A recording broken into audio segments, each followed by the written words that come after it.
Double engine सरकार बड़ engine Delhi रे सान इंजिन ओडिशा रे कही ओडिशा को 1 नंबर करू विभिन्न क्षेत्र में जिते सब नेगेटिव क्षेत्र में 1 नंबर एवं ओडिशा जो क्षेत्र में आगेवा कथा विशेषकर पंचायत राज विभाग जोटी 80% लोक ग्रामांचल बसवास करती एवं से ग्रामांचल उन्नति कथा जो आसे से डबल इंजिन सरकार धोखा दौची। डबल इंजिन दिल्ली सरकार बड़ इंजिन धोखा दौची से संपर्क में आज आम विशेष भाव में आलोचना करवा। एवं आपण मैंने जानी माननीय प्रधानमंत्री आउ 2-3 दिन पर ओडिशा गस्तर आसवे कौन से भेटी देवे कौन भेटी देइछन्ते ओडिशा को आमे भात हांडी गोटे चिपिले जना पड़िबो कौन सी ओडिशा को दौरान एठी आसवा आमे जो 16 फाइनेंस कमिशन 1600 अर्थ कमिशन जो सुपारिश करिसंती जहाँ लागू होगा जाऊँगी 15 फाइनेंस कमिशन अवधि सरुची 16 फाइनेंस कमिशन अवधि आरंभ हम ए परिप्रेक्षी में गोटे खबर आसी जहाँ आकलन आसी आपण देखिए 0.11% गत थर अपेक्षा कटिब ये क्रमागत भाव में कटि आसुची जेबेठू प्रधानमंत्री मोदी सरकार भारतीय जनता पार्टी नेतृत्व में भारत वर्ष चली सेबेठारू फाइनेंस कमिशन रेकमेंडेशन रे आमर अर्थ बराद कमुची तार उदाहरण होची 14 फाइनेंस कमिशन 2015-2020 सेठी से आमको 4.64% दौले 4.64% 4.64% दौले जेतेबेले 15 फाइनेंस कमिशन आसला जोटा 2020-2025 सेतेबेले आपण कमिला 4.53% अर्थात 4.64% रु 4.53% कमिला अर्थात 0.11% कमिला। एबे आरंभ है प्रपोज 16 फाइनेंस कमिशन जो प्रस्तावित 16 फाइनेंस कमिशन 26 मसीह लागू हम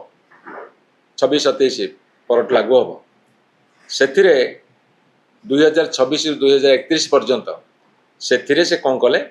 4.42% देले। मुझे रिपीट कर दूची 15 फाइनेंस कमिशन 15-20 मसीहा भितर जिते 4.64% देले 20-26 मसीहा भितर 15 फाइनेंस कमिशन ताकू 4.53% को आनले वर्तमान 4.42% को आनले अर्थात 0.11% करी काटुछन। ये होची प्रधानमंत्री मोदी भारतीय जनता पार्टी दिल्ली बड़ इंजिन सरकार ओडिशा प्रति गभीर समवेदना समर्थन साहाय्य सहयोग भावा दरकार बाहर सरकार कहवा दरकार। एक कथा कहिबार कारण होची एक कथा हैला काहेकि एक कथा हबार कारणटा आपण माने जानिबा दरकार। से माने निर्वाचन प्रतिश्रुति देइथिले जे आम ओडिशा को 1 नंबर करिवु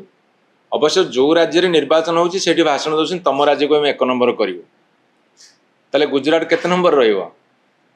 ताको उत्तर प्रदेश केते नंबर रहिबो जो राज्य को 1 नंबर करिवु ओडिशा को मध्य 1 नंबर करने को से अर्थ काटुंट अर्थ काटिबार 1 नंबर करछन्ती। आपण पंचायत को जो गोटे डिपार्टमेंट विषय आलोचना करेंगे आसंता को अन्य डिपार्टमेंट से आलोचना करेंगे। जो पंचायत राज व्यवस्था रे जो केंद्रीय अनुदान मिलवा कथा आपण देखिए 2026-27 आर्थिक वर्ष रे गत वर्ष तुलन में 529 कोटी टंका कमिब।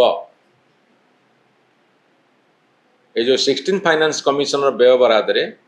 529 कोटी टंका कमिब। आमर पंचायत संख्या केते 6794। तेणुक गत 25-26 रे आमे 1250 कोटी टंका पाइथिले ताहा बर्तमान कमिबा को जाउछि। आमको 1250 कोटी टका गत आर्थिक वर्ष पाइला बेले बर्तमान 721 कोटी टका पाइबा अर्थात 529 कोटी टका कमिब। तेणु केंद्रीय अर्थ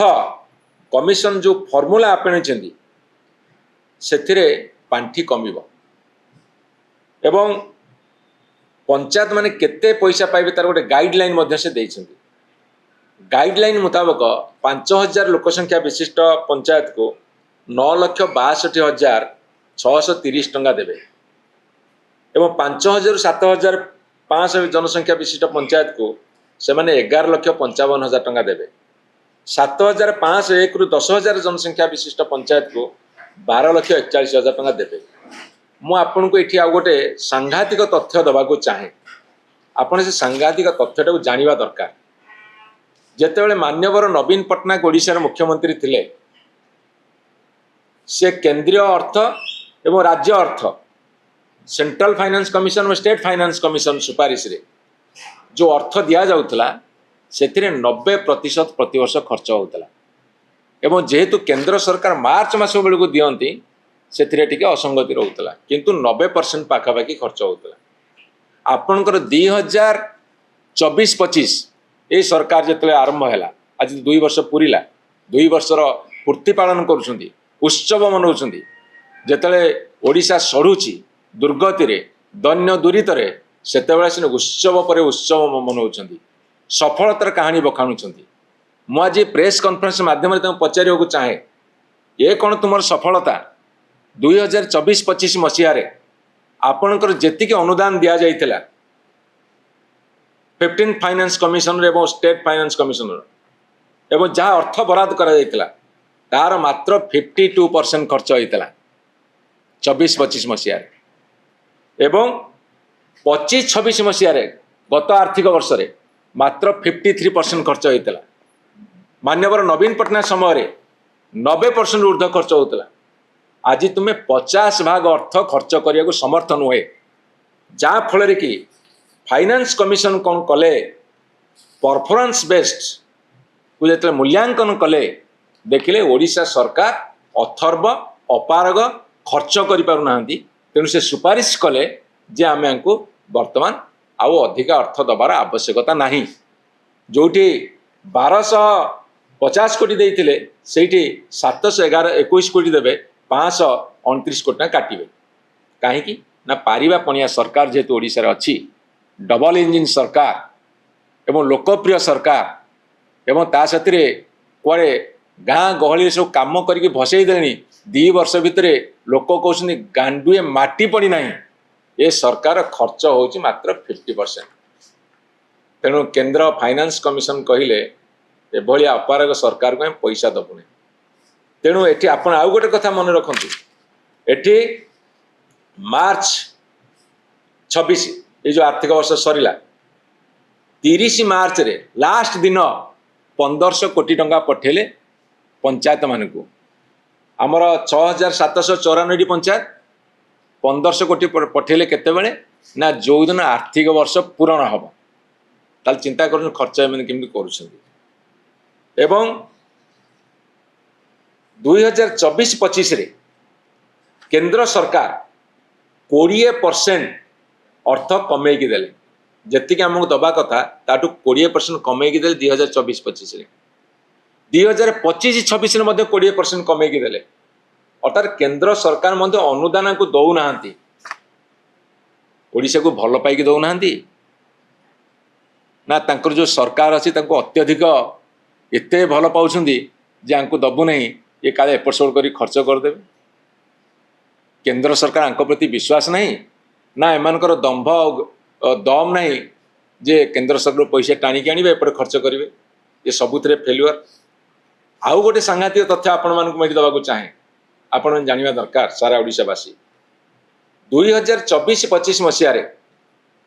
जो प्रधानमंत्री आवास योजना 5800 कोटी टंका दबा कथा केंद्र दब राज्य दब शेयर अच्छी केंद्र भाग हो 5800 कोटी टंका शून्य 24-25 मसीह शून्य गोटे विराट शून्य एवं 2025-26 मसीह 5800 कोटी दवा कथा शून्य एमाने जो पैसा किछि पाइछन्ती सेटा होछि बकेया पैसा 2024 मसीहा पूर्व जो पैसा आसला बाकी पड़ता ताकू देइछन्ती किंतु 2024-25 5,800 कोटी 2025-26 रे 5,800 कोटी प्रधानमंत्री ग्रामीण प्रधानमंत्री आवास योजना रे देले कौन शून्य तामु डबल शून्य देछन डबल इंजिन सरकार डबल शून्य नल चक्क गड़ियो केंदी शून्य लागले सिना चक्क गड़ियो डबल इंजिन सरकार डबल शून्य एवं आउ गोटे तथ्य मध्यम आपण मानकु देबे जल जीवन मिशन जो ड्रिंकिंग वाटर कथा से गोटे स्पेशल प्रेस कॉन्फ्रेंस करिया जाऊँगी से 6,000 कोटी टंका दवा कथा 2024-25 रे देले शून्य जहाँ स्टेट शेयर से किसी खर्च कर 2025-26 में 6,000 कोटी टंका दवा कथा शून्य पानी पीवा बाबद को खर्च करने को विधानसभा पड़ी उठी अनेक समय विरोधी दल दाबी कर सरकारी दल सभ्य मैंने दाबी कर केंद्र सरकार 2024-25 मसीह 6,000 कोटी जगार शून्य देले 2025-26 6,000 कोटी जगार शून्य देले तेणु दीटा शून्य मिसिकी डबल इंजिन सरकार आगु को गड़ुची ना पछकू गड़ुची ओडिशावासी तार हिसाब दिंतु नियंतु ये सफलतार गाथा बखाणिला बेले एवं आउ गोटे सबुठारु जघन्य कथा मैं आपण कही सारी 2024-25 मसीह 26,000 कोटी टका खर्च करने कथा 52% खर्च कले 2025-26 रे 28,000 कोटी टका खर्च करने कथा मात्र 53% खर्च कले एवं खाली सेतिकी नुहे एमानंकर केंद्रर अनुदान ताहा मध्य 19% 20% कमिकी आसी लास्ट 2 वर्ष भितर तेणु फाइनान्स कमिशन जिते पैसा काटुछंती ओडिशा को अधिका दवा जगार ओडिशा रु 20 जन पार्लियामेंट एमपी जाइकी एवं आम दल किसी राज्यसभा नहीं कि सरकार को चलैवा को जिते से चली सेतेले ओडिशा को 1 नंबर करने को कहीकि ओडिशा प्रति अनुदान काटिबा ए कथा प्रधानमंत्री जिते गस्त करुछंती रायरंगपुर सेतेबेले मु राज्य सरकार मुखिया एवं समस्त मंत्री मान को केंद्र सरकार मंत्री मान को अनुरोध करी ओडिशार जे आपण माने दाबी रखिपारे कि जे आमे जेइथिबा प्रतिश्रुति रखिबु जे ओडिशा को 1 नंबर करिवु ओडिशार कौन अनुदान काटिबु नाही बरम बढ़ेवा दरकार ये दाबी दम रखी कही पारिबे कि ए प्रश्न आज आम ओडिशावासी छाड़ू।